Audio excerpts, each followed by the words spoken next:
Todas las locuras ocultistas del nazismo, o la inmensa mayoría de las mismas, deben atribuirse a Heinrich Himmler.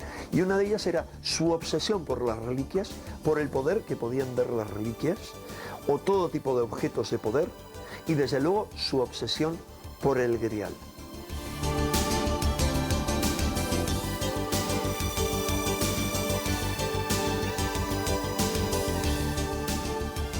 Justo el día antes de que capitularan los cátaros en Montsegur, descendieron por la parte contraria o por la parte más escarpada, de algún modo, y custodiaron algo que tenían que llevarse y que tenían que esconder en algún sitio. Y seguramente no estaban hablando de un objeto, sino de una persona.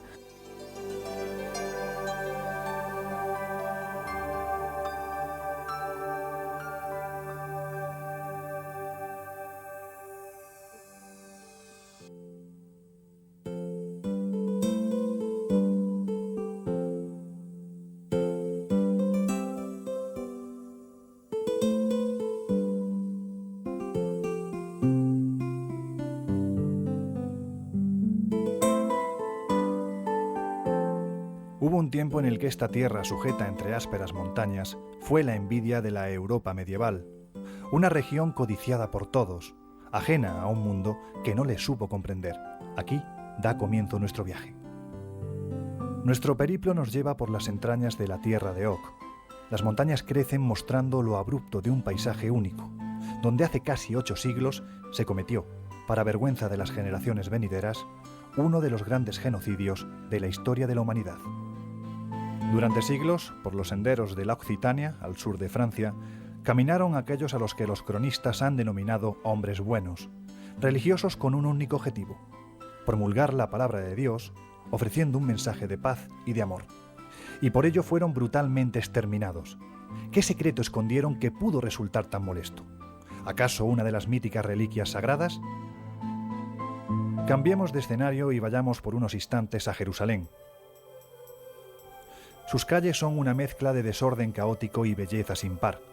No hablamos de una ciudad cualquiera, sino de la urbe en la que se desarrollaron acontecimientos que cambiaron, y aún lo siguen haciendo, los designios de la humanidad.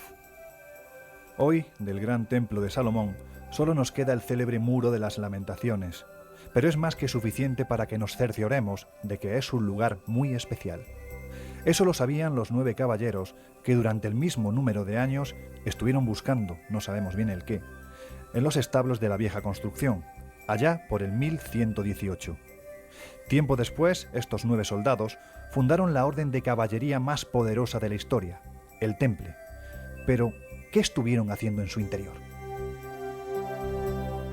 Realmente no lo sabemos, pero hubo de ser lo suficientemente importante como para que, de la noche a la mañana, amasaran una fortuna tal que los convirtió en el ejército más poderoso del viejo continente. El templo de Salomón ya había sido arrasado en sucesivas ocasiones, y sus tesoros, el Arca de la Alianza, la Mesa de Salomón o la Ménorá, según narran los cronistas, habían sido supuestamente conducidos primero a Roma y después a esta bella ciudad situada en el Languedoc francés.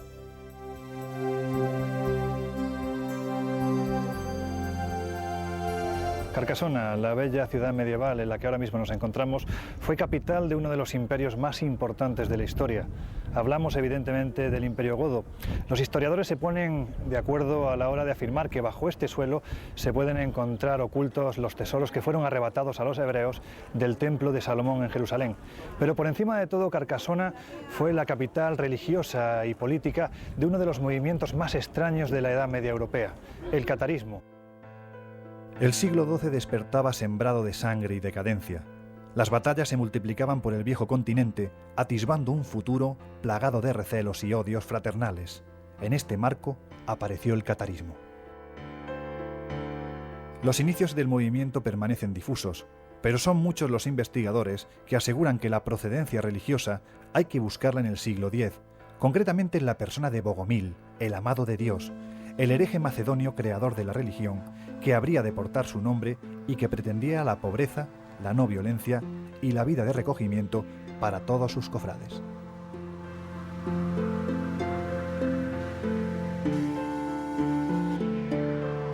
La doctrina cátara comenzó a alcanzar una mayor vigencia hacia el 1167, cuando el patriarca Nicetas marchó a tierras occitanas a promulgar sus creencias. Años después, su centro espiritual estaría situado en la tierra de los llamados hombres buenos, la Occitania. Pero, ¿quiénes fueron estos religiosos? Bueno, realmente un movimiento contestatario y un movimiento revolucionario en el más amplio sentido de ese término. Se ha dicho mucho acerca de los cátaros, pero lo importante es lo que se ha dicho pero no ha llegado al gran público.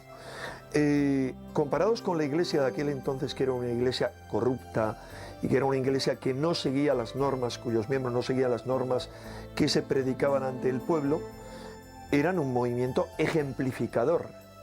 Los hombres puros, los perfectos cátaros, seguían las normas de su doctrina al pie de la letra.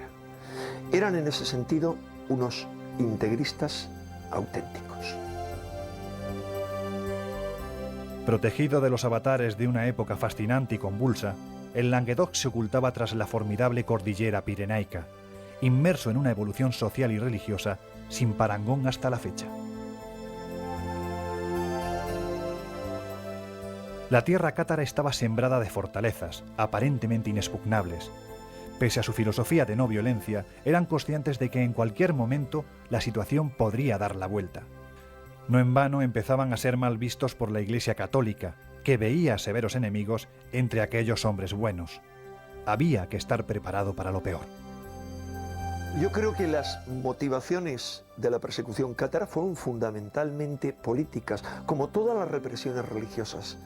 Si el poder vive amancebado con la Iglesia, con el clero, y se apoyan mutuamente con todas las fisuras que eso pueda tener, y sin embargo surge un movimiento contestatario como es el catarismo, que predican la pureza, los intereses del poder y los intereses también de la Iglesia, del poder eclesiástico, peligran gravemente. Y ese día llegó. Inocencio III sucedía a finales del siglo XII a Celestino III en la silla de Pedro. Las nubes del terror comenzaban a cubrir los cielos de la Occitania. La fe papal, contraria a cualquier manifestación religiosa que no fuera la propia, se unía al belicismo latente en la Europa cristiana, que había potenciado el desarrollo de ejércitos preparados para el saqueo y la destrucción. En su punto de mira se pusieron los cátaros. Aquellos extraños predicadores que hacían gala de una humildad y pobreza contrastaba con la lujuriosa ambición de los ministros de Dios, obispos y prelados que confundían la riqueza espiritual con la material, y eso era demasiado.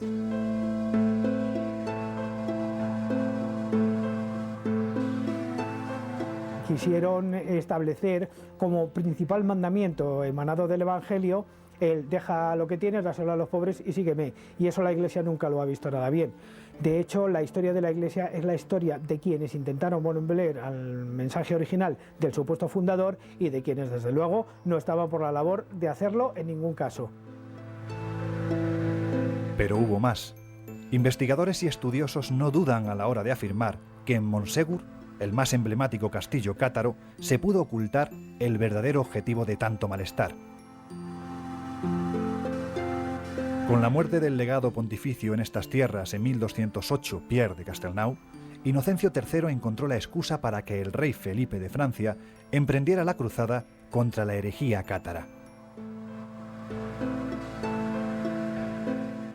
Las hordas de cruzados, con el saqueo como botín y la mano de Inocencio III perdonando sus pecados, recorrieron los campos entonando eufóricos cantos de muerte. La apatía de los caballeros occitanos contrastó con la del vizconde de Carcassona, Raymond Rouget Trencabel, joven energético y combativo que, previendo el incierto futuro que se avecinaba, preparó a su pueblo para la defensa de la histórica ciudad. El benedictino Arnaud Almaric, cabeza del ejército de cruzados, dejó para la historia una frase imposible de olvidar: «Matadlos a todos, que Dios reconocerá a los suyos en el cielo». El holocausto estaba en marcha. Es difícil de imaginar lo que sucedió detrás de estos muros. La fortaleza aguantó, pero el tiempo de su final se acercaba. Carcassona, decapitada política y espiritualmente, fue devastada, arrasada, sumida en el infierno de un terror desconocido hasta entonces. El catarismo, herido en su seno, asistía a la caída definitiva.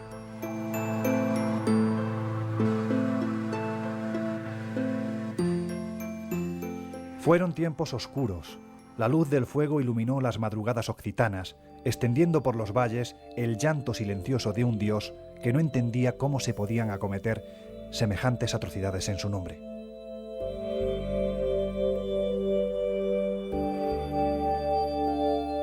Para acabar de una vez con la molesta situación, tiempo después, la regente francesa Blanca de Castilla ordenó arrasar campos y cultivos al paso de las tropas. Sin embargo, un bastión resistió hasta el final con obstinado pundonor. Monsegur, el mítico castillo ubicado en las estribaciones de la tierra occitana, último reducto del catarismo, era guardián de un secreto que había de ser protegido a toda costa. Esta estela de piedra nos recuerda a la barbarie que aquí se cometió hace aproximadamente 8 siglos.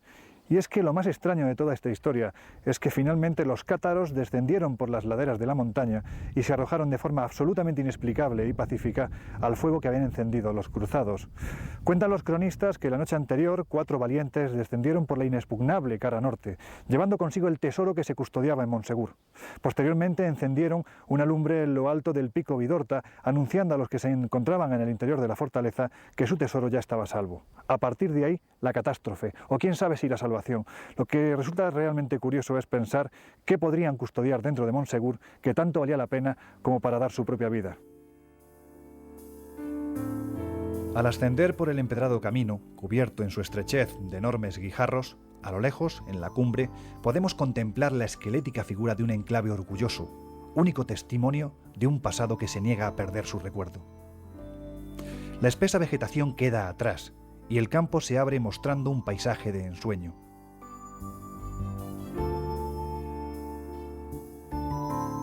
Reconstruido a comienzos del siglo XIII con permiso de Raimundo de Perellà, dueño y señor de las tierras, Monsegur no estaba concebido únicamente como una fortaleza, sino también como un templo en permanente armonía con el movimiento de los astros.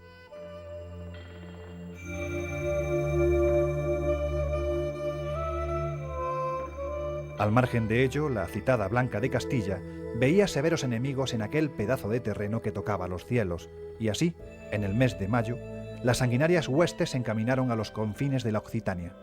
El fin ya estaba cercano.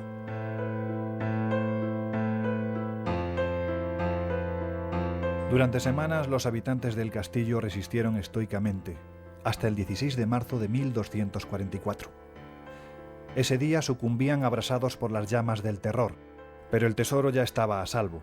Como hemos dicho, aseguran las crónicas que horas antes de la toma de Monsegur, 4 insurrectos escaparon al asedio por la única parte que los cruzados no custodiaban, la escarpada cara norte.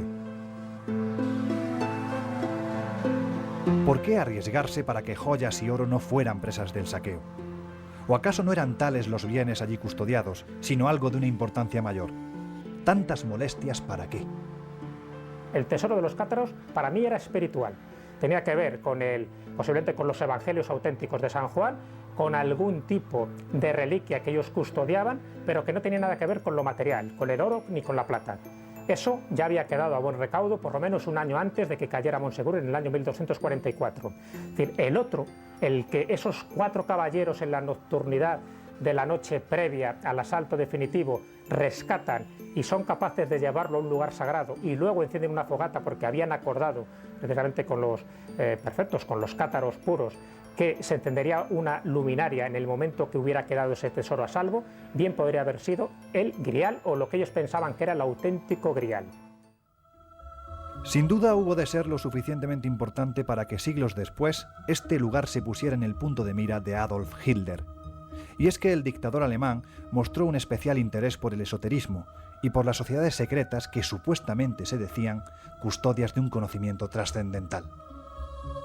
Hitler estaba tan interesado en el esoterismo, esa es la parte más fascinante que tiene el nazismo, no solo la parte militar, que se organizaron varias sociedades secretas en busca de ese conocimiento ancestral que en el fondo eran los orígenes de la raza aria.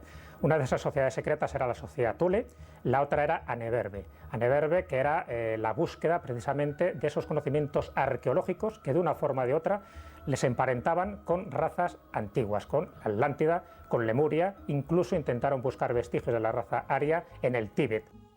De hecho, intentó buscar 2 reliquias con todo el ahínco que pudo. Una de ellas era la lanza del destino, lo consiguió en el Museo de Hofburg, en Viena. Sabía la trascendencia que tenía esa lanza del destino y que podía cambiar el mundo, como efectivamente ocurrió. Y la otra reliquia era el Santo Grial. No lo buscó él personalmente, dejó el encargo a Heinrich Himmler, el Reichsführer, el jefe de las SS, y antes de buscarlo él, encargó esa misión a uno de sus hombres de confianza, que era Otto Rahn, para que lo buscara en Montsegur. Y en el interior de este castillo, los esoteristas e historiadores nazis pensaron que pudo estar la más importante de ellas. Montsegur es un centro astronómico de primer orden. Aquellos que lo construyeron lo hicieron con la idea de que en determinados momentos del año, coincidiendo con solsticios y equinoccios, el Sol jugara un papel importante. Pero al margen de ello, siglos después, por estas tierras caminó el joven oficial nazi Otto Rahn. Su misión era clara: encontrar la supuesta reliquia que se custodiaba en el interior de Montsegur. ¿Acaso se trataba del Grial? Así pues, algunas respuestas al rompecabezas cátaro serían desveladas siglos más tarde por el joven alemán Otto Rahn, cabeza invisible de una búsqueda que se ha mantenido durante siglos, la del citado Santo Grial. Otto Rahn, en un principio, era un fanático del Santo Grial y del conocimiento provenzal que daban determinados poemas que él había estudiado con bastante detenimiento, en concreto el de Chetrin de Troyes y sobre todo el de Eschenbach. Bueno, en ese momento, él en el año 1931, todavía no estaba incorporado a las SS, ya estaba buscando el Grial en el sur de Francia y en concreto en Montsegur. Sabedor Himmler de sus capacidades de búsqueda y sobre todo que estaban obsesionados por el mismo objeto, le recluta en el año 1934 para que Otto Rahn busque donde él cree que puede estar el Santo Grial. A partir de ese momento, él se convierte en uno de los miembros de las SS, por lo tanto comulga de una forma o de otra con el ideario nazi y va a buscar donde él cree que puede estar, pero busca aliados. Uno de los aliados es Antoni Gadal, que él se llamaba el Papa Cátaro, donde le dice que en las cuevas de Sabartez puede estar ese Grial. La búsqueda del Grial por parte de Otto Rahn era realmente una obsesión suya, una obsesión que surge antes de ser él un SS. Él lleva a cabo esa búsqueda aparentemente a título personal, lo cual no significa que esa búsqueda no interesase a alguien como Heinrich Himmler, que es el gran obsesionado por lo oculto dentro de la jerarquía del Tercer Reich. El texto que sirvió de guía al oficial nazi fue Parsifal, de Wolfgang von Eschenbach, escrito a finales del siglo XII.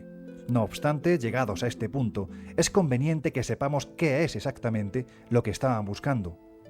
¿Era el Grial la copa sagrada o había algo más? Si seguimos los textos originales sobre la tradición griálica, tenemos en Chetrin de Troyes, que es un recipiente, una copa. Realmente, luego vemos que en otros, como en von Eschenbach, que parece que está entroncado más con la tradición de la que beben esos romances del Grial, se dice que es una piedra celeste. Es la piedra caída de la frente de Lucifer, de Luzbel, del más maravilloso de los ángeles, cuando cae.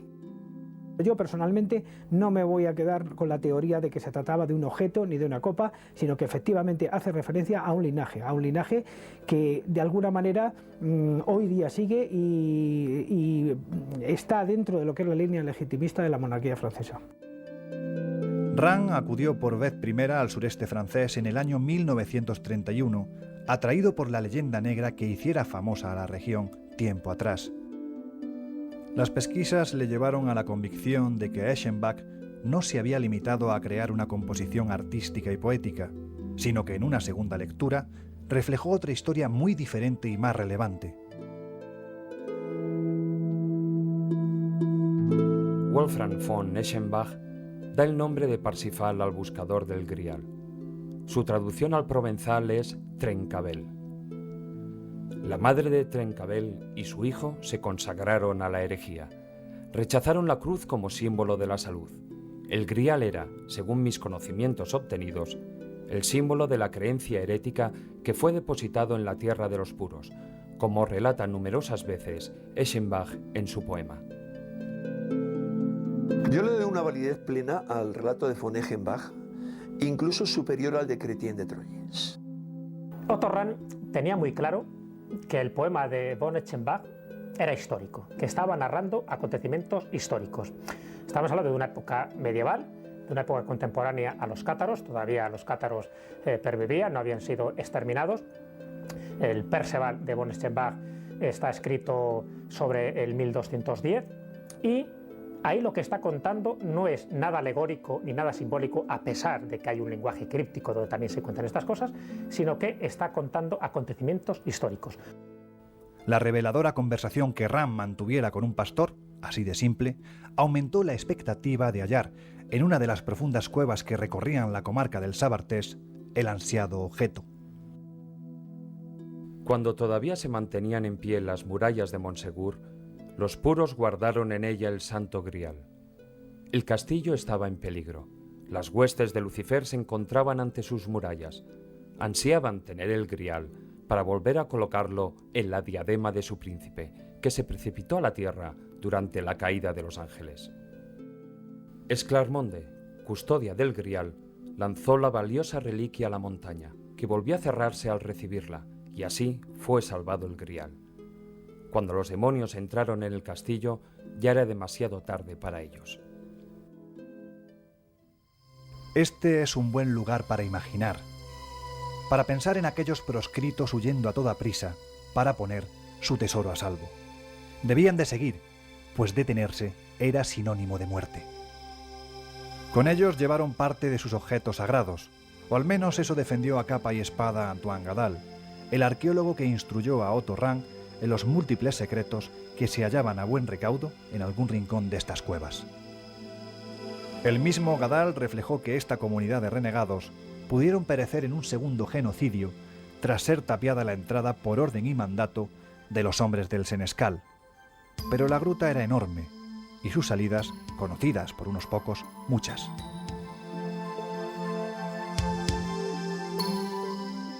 Pese a ello, la esperanza del joven nazi por toparse con algún vestigio no mermó. Más bien fue aumentando con el paso de las semanas.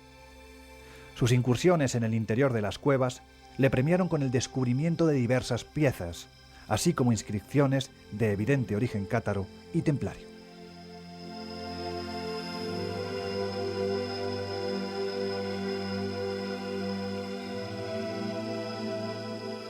Esto indujo a los generales nazis, en base a los años de trabajo ininterrumpido del incansable Otto Rahn, a pensar que la sagrada reliquia estaba custodiada en las entrañas de la tierra cátara. Otto Rahn se fue de esta vida con la cabeza llena de sueños, sin haber encontrado su tesoro. Si misteriosa fue la vida del alemán, no menos lo fue su muerte. En el año 1937, y tras realizar su última visita reconocida a Occitania, escribió lo siguiente: Por siempre recordaré el Sabartés, el Montsegur, el castillo del Grial y el Grial, que puede haber sido aquel tesoro de los herejes sobre el que leí en los registros de la Inquisición. Reconozco públicamente que me hubiera gustado encontrarlo.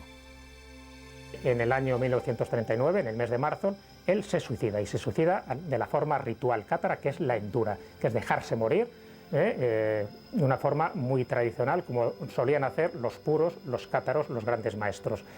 Pero esa es la muerte oficial. Como bien sabes, se comenta que realmente él pervive, que hay una muerte ficticia y que cambia de nombre por el de Rudolf Rahn. Él moriría en el año 1975 en Madrid. Es decir, hay una serie de peripecias, de circunstancias anómalas. Es una historia preciosa de espionaje, de cómo alguien puede seguir investigando en la sombra y publicando libros también, pero no con ese nombre, sino que en el que una nueva sociedad secreta le había dado, ¿no? Porque él formaría parte también de una sociedad secreta, igual que otros neonazis que lograron escapar pues, del gran juicio de Nuremberg. Y es que el Grial, al margen de la Santa Copa, escondía el secreto de la sangre, bien distinto de la lectura que hasta el momento se había hecho del mismo.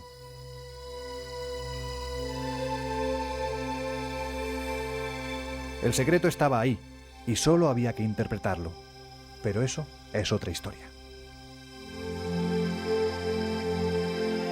Ahora la tarde llega a su fin, y un crepúsculo de fantasías coloreadas invade los campos.